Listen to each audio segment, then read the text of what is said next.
Selamat bertemu kembali mahasiswa sekalian. Ini pertemuan ke-7, sehingga dalam eh, setengah semester ya ini pertemuan terakhir. Nanti minggu depan kita melaksanakan ujian tengah semester. Nah, di pertemuan ke-7 ini kita akan membahas tentang troubleshooting adaptor, ya, seiring dengan mata kuliah kita yaitu alat ukur dan pengukuran. Di minggu-minggu sebelumnya kita sudah belajar tentang beberapa bentuk power supply. Nah, sekarang kita akan coba melakukan troubleshooting. Baik, kita lanjutkan materinya. Nah, di tampilan itu saya menampilkan adaptor atau power supply yang menggunakan trafo, ya. Jadi di sana ada tampilan adaptor, ya. Jadi kita tampilkan rangkaiannya. Nah, nanti kita lakukan seperti ini, kita trouble komponen-komponennya, ya. Tapi lebih dulu kita perhatikan di sini tegangannya input 220, ya. Lalu tegangan output ini keluaran DC-nya. Nah, ini akan kita pelajari beberapa hal yang nanti berhubungan dengan troubleshooting komponen, ya.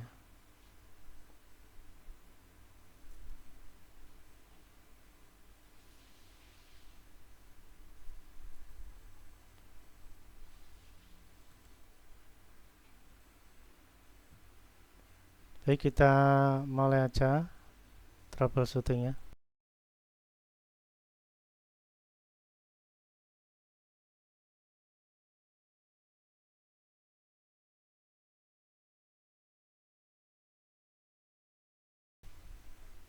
Nah, ini ada rangkaian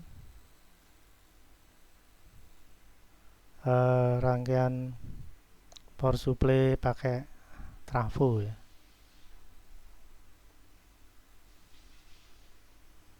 Nah, coba kita nyalakan.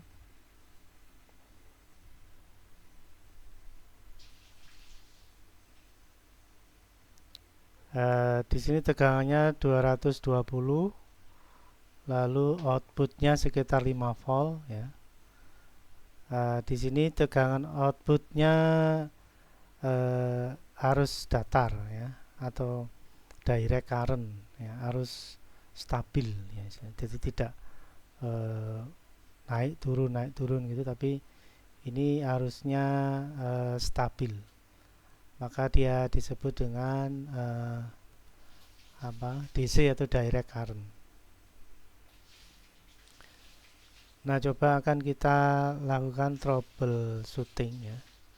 Jadi ini kalau saya pause dulu, ya. Coba ini. Nah, ini, ya. Ini terlihat arus outputnya datar. Ini berarti arus stabil, arus konstan. Nah, dia disebut biasanya disebut direct current.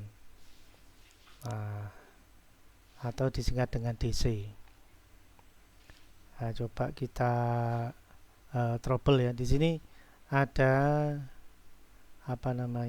tegangan input menggunakan voltmeter AC, ya, lalu outputnya voltmeter DC. Jadi kalau misalkan kita lihat pakai aplikasi, ya. Ini Anda lihat di sini input tegangan AC maka menggunakan voltmeter AC. Jadi di sini kalau diklik lalu akan dipilih posisi AC, ya. simbolnya juga di sana ada simbol AC di sini. Kemudian outputnya menggunakan voltmeter DC. Jadi kalau ini diklik properties, nanti akan kita pilih yang DC. Dan simbol DC juga ada di sini, simbolnya simbol DC ya. Jadi searah gitu.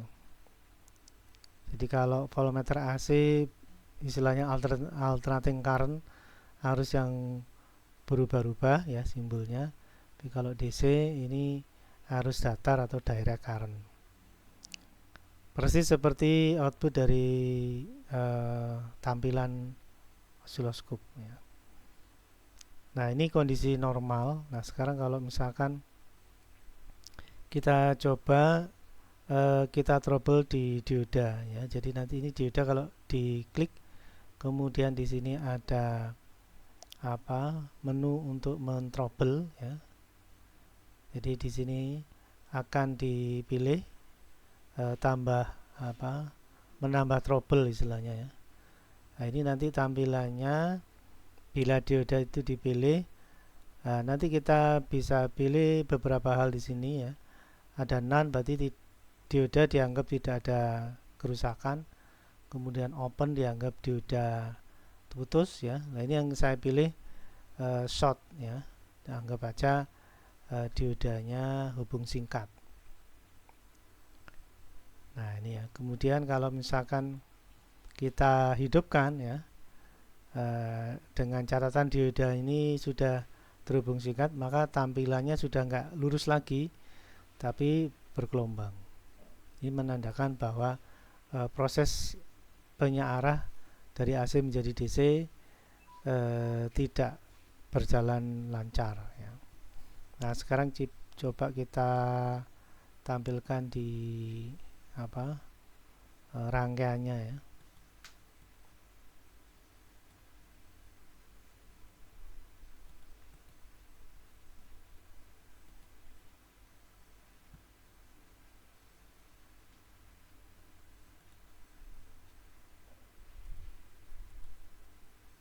Ya, ini coba kita trouble. Coba ini diodanya.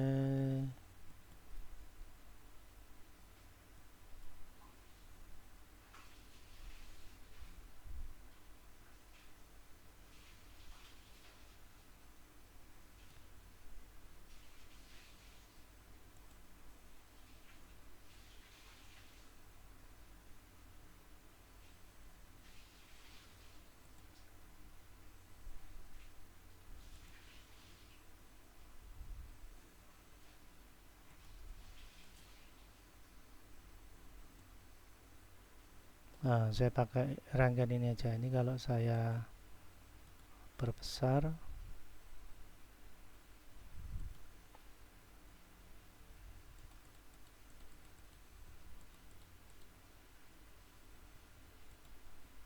ya, ini inputnya 220, AC voltnya sekitar 200-an, lalu outputnya pakai DC volt terukur sekitar 5 volt.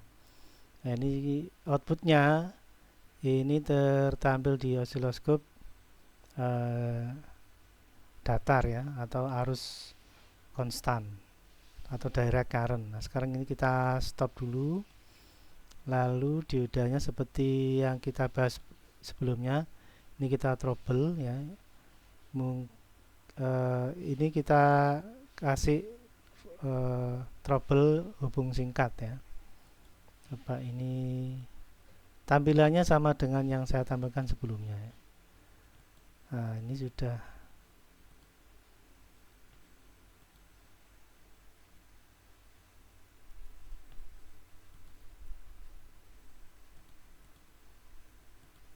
Nah, ini statusnya ini hubung singkat. Nah, coba kalau saya nyalakan. Nah, ini Anda lihat bentuk output tegangan DC menjadi tidak stabil ya. Jadi ini kalau saya pause ya. Nah, ini ya.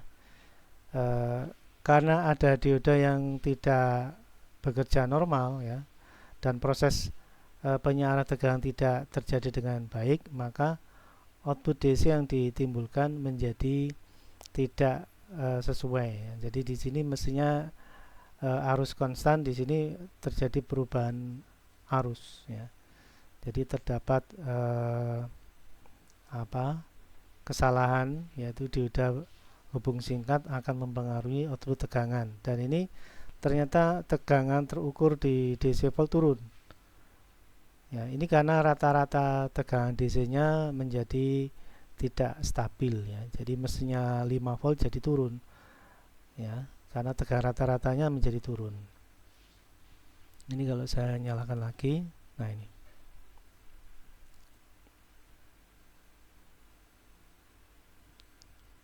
Baik, materinya saya tampilkan lagi.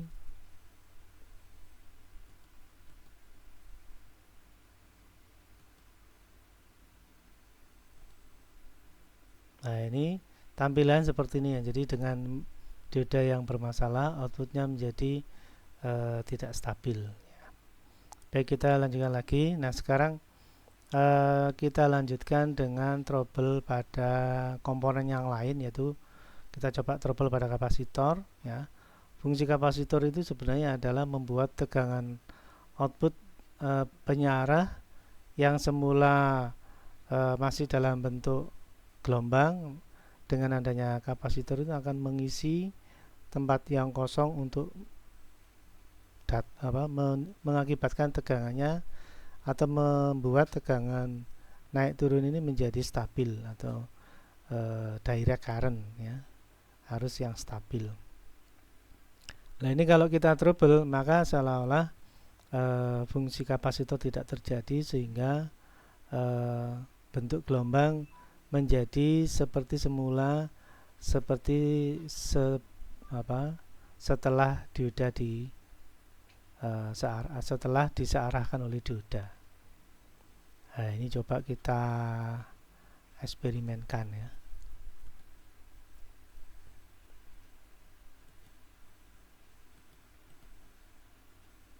Nah, untuk proses eksperimen ini lebih mudah ya, karena kita hanya melepas kapasitor dari sambungannya ya, dari dari rangkaian ya, kita lepas.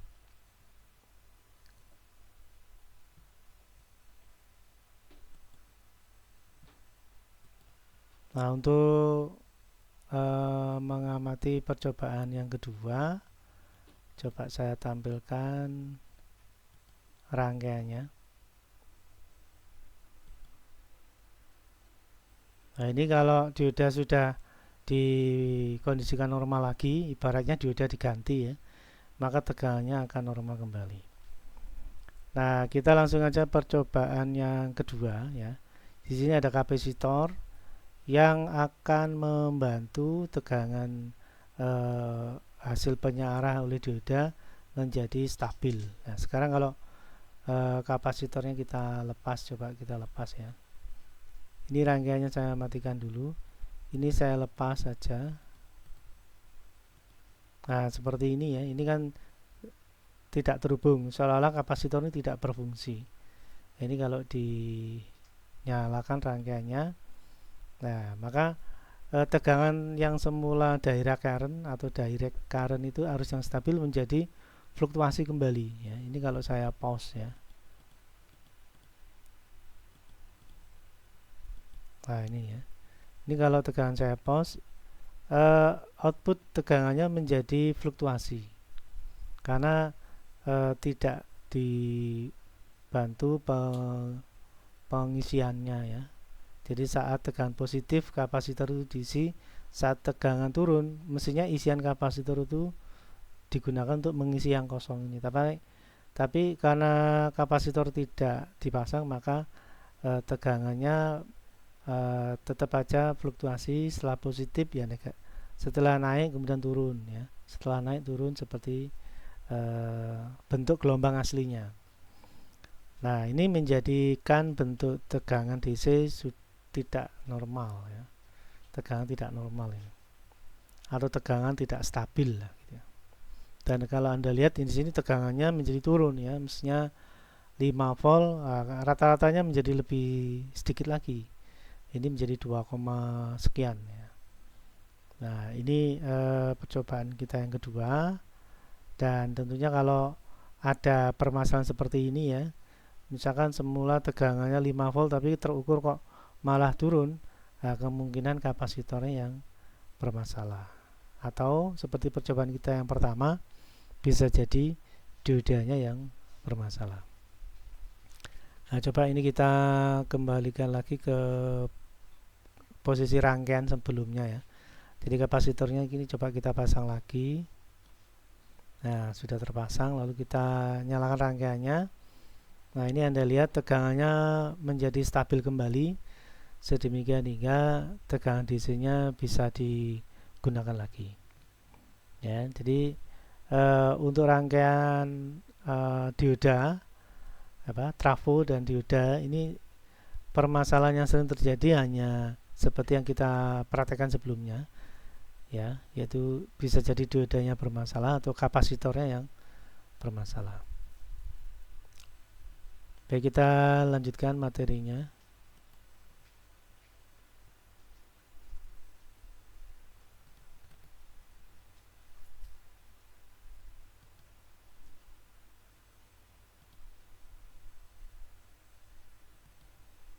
Nah, sekarang kita coba bereksperimen dengan power supply switching ya. Jadi di sini eh, power supply yang menggunakan switching ya. Jadi di sini inputnya tetap 220, outputnya DC ya. Outputnya DC dan apa namanya? Yang kita eksperimenkan power supply-nya jenis switching ya. Di sini ada transistor switching yang mana tegangan DC dari 220 disearahkan menjadi 300. Nah, 300 volt ini dialirkan ke trafo, lalu sebelum ground ini disambung putus oleh transistor. Nah, karena dia konsepnya sambung putus atau on off, maka dia disebut power supply switching. Baik, kita tampilkan rangkaiannya.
Ya, di tampilan ada power supply switching.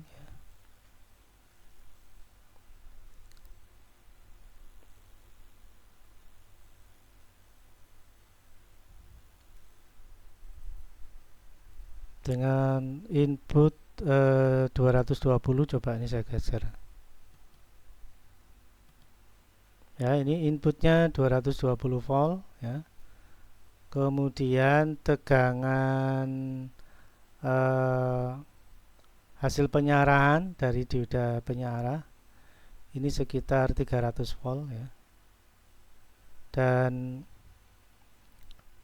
outputnya ini DC ya, sekitar 40-an ini. Nah, ini kalau kita trouble ya, coba kita trouble, coba kita ke materi untuk menjelaskan trouble-nya.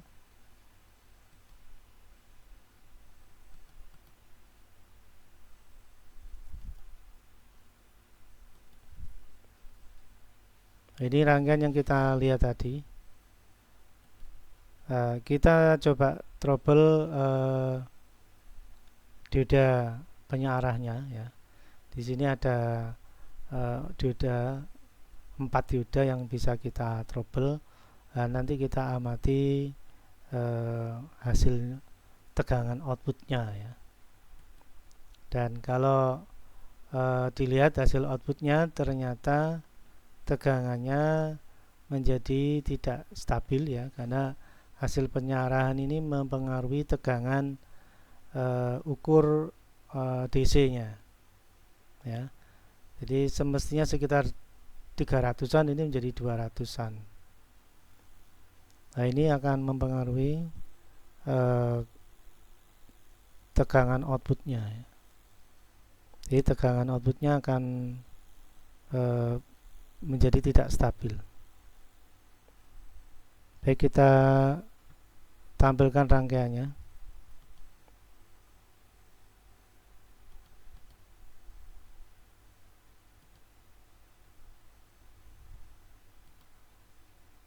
Nah, ini kalau kita lihat input tegangannya 220 ya.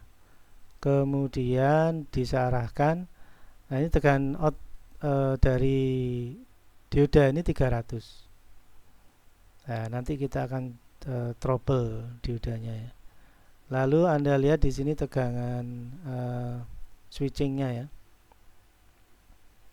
Ini tegangan switchingnya, lalu output tegangan DC ada di sini. Sekarang kita coba trouble diodanya. Caranya seperti yang tadi ya. Ini kita matikan diodanya, kita kondisikan fault itu trouble ya. Nah, ini kita kondisikan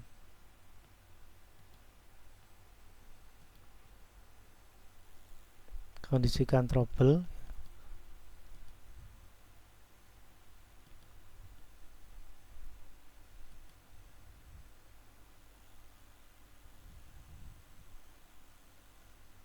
Nah, ini kita sudah trouble ya.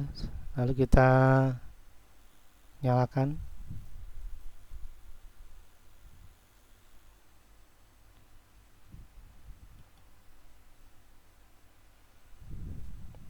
Ini Anda lihat di sini tegangan hasil penyearahnya tidak stabil ya. Lalu tegangan outputnya juga menjadi tidak stabil. Anda lihat tadi di atas 20-an ya. Sekarang outputnya menjadi 14 ya. Jadi dioda itu akan berpengaruh terhadap penyearahan. Nah, ini menjadi semakin turun ini ya. Tegangannya mestinya 300, ini malah nggak nyampe.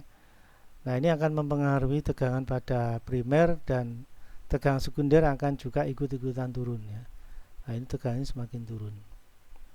Nah, itu yang terjadi apabila diodanya tidak normal atau pengetahuan rusak ya. Tadi yang saya trouble adalah dioda hubung singkat, dan akan mempengaruhi tegangan output menjadi turun ya. Jadi hanya karena dioda yang rusak akan membuat tegangannya tidak stabil ya. Jadi naik turun naik turun. Baik, kita lanjutkan materinya.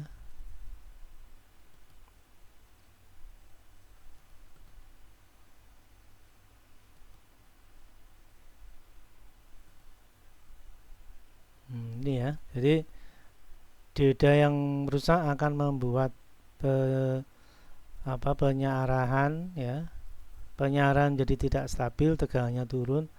Nah, di primer tegangannya menjadi turun akan membuat tegangan turun juga pada sekunder. Itu kalau diodanya bermasalah. Sekarang kita lanjutkan trouble yang lain. Nah, ini kita coba trouble yang lain ya. Jadi kalau tadi diodanya bermasalah akan berpengaruh ya. Nah, sekarang kita coba frekuensinya ya. Coba kita rubah frekuensinya. Nah, ini kita lanjut ke eksperimen ya.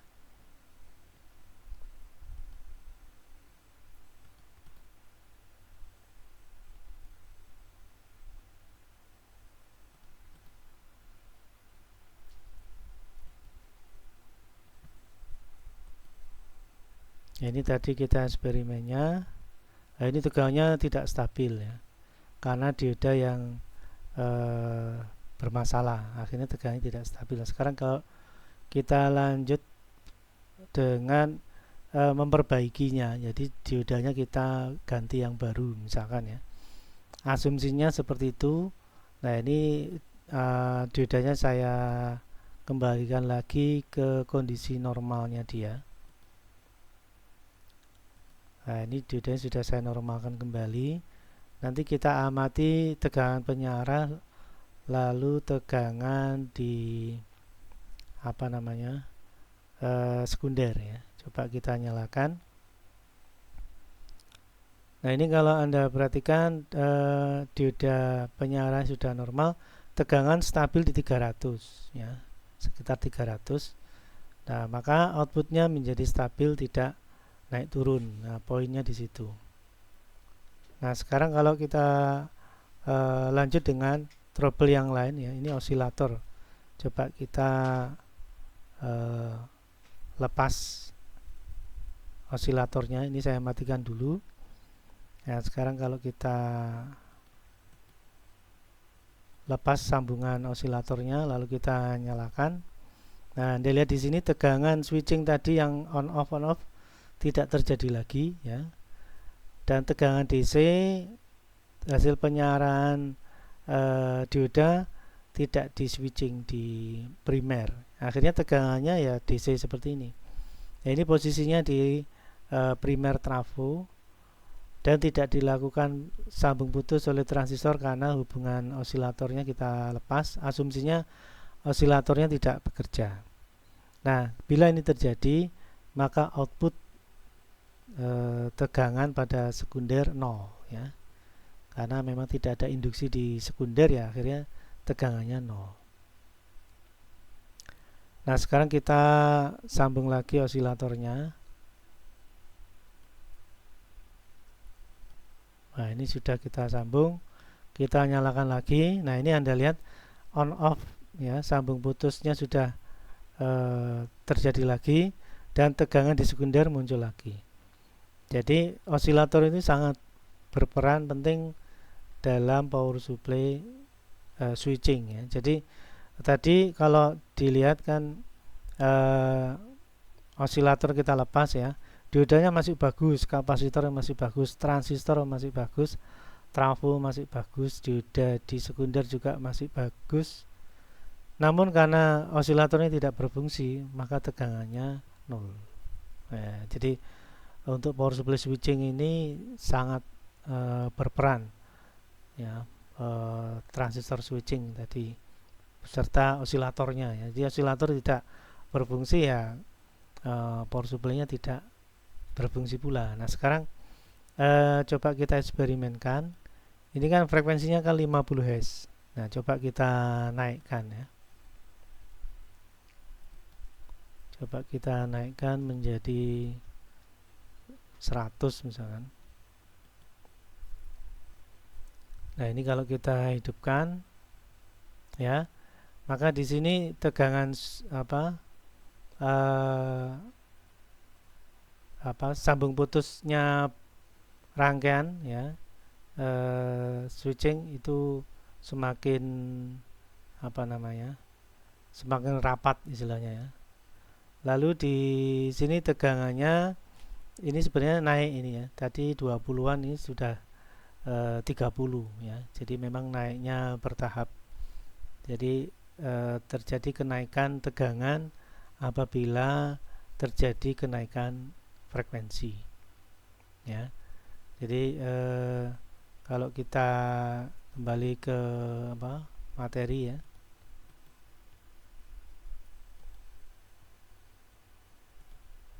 Ya, ini kita lihat frekuensinya dinaikkan.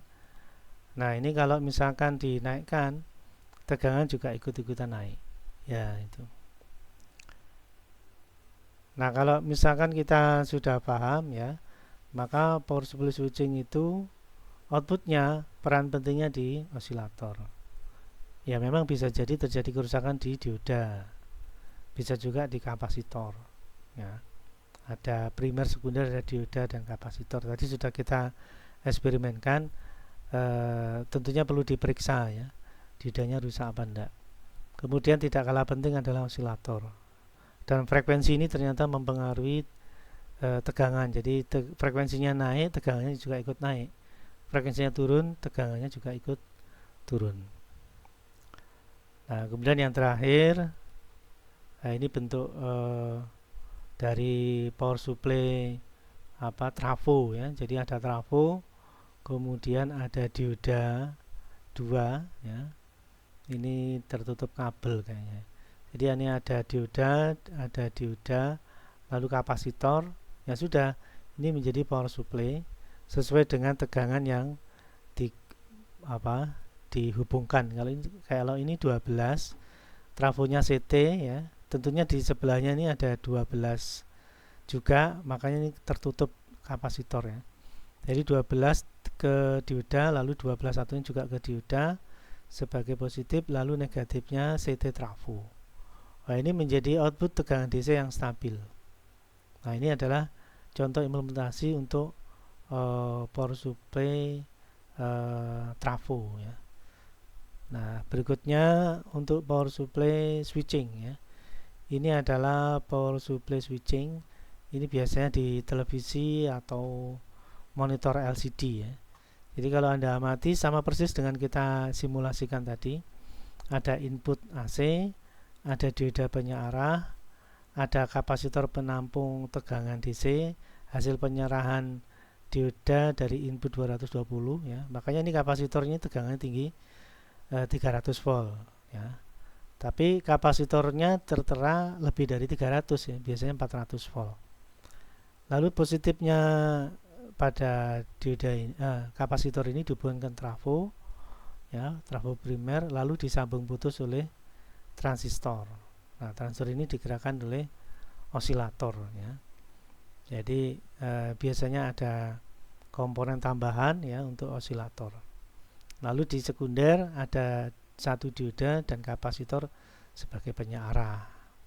Nah, ini adalah contoh dari power supply switching yang mana jenis kerusakan juga sama ya. Ada kalanya diodanya rusak, kapasitornya mungkin bermasalah, lalu transistornya mungkin bermasalah, atau frekuensi switchingnya mungkin bermasalah. Jadi memang bisa terjadi kerusakan. Tapi kita sudah bereksperimen ya, kerusakan itu bisa kita ketahui, kita amati sehingga bisa kita lakukan perbaikan. Nah, baik, saya kira itu dulu yang bisa saya sampaikan ya. Jangan lupa setelah minggu ke-7 ya, kemudian kita akan melakukan ujian tengah semester. Baik, saya kira itu dulu. Semoga bermanfaat. Sekian dan terima kasih.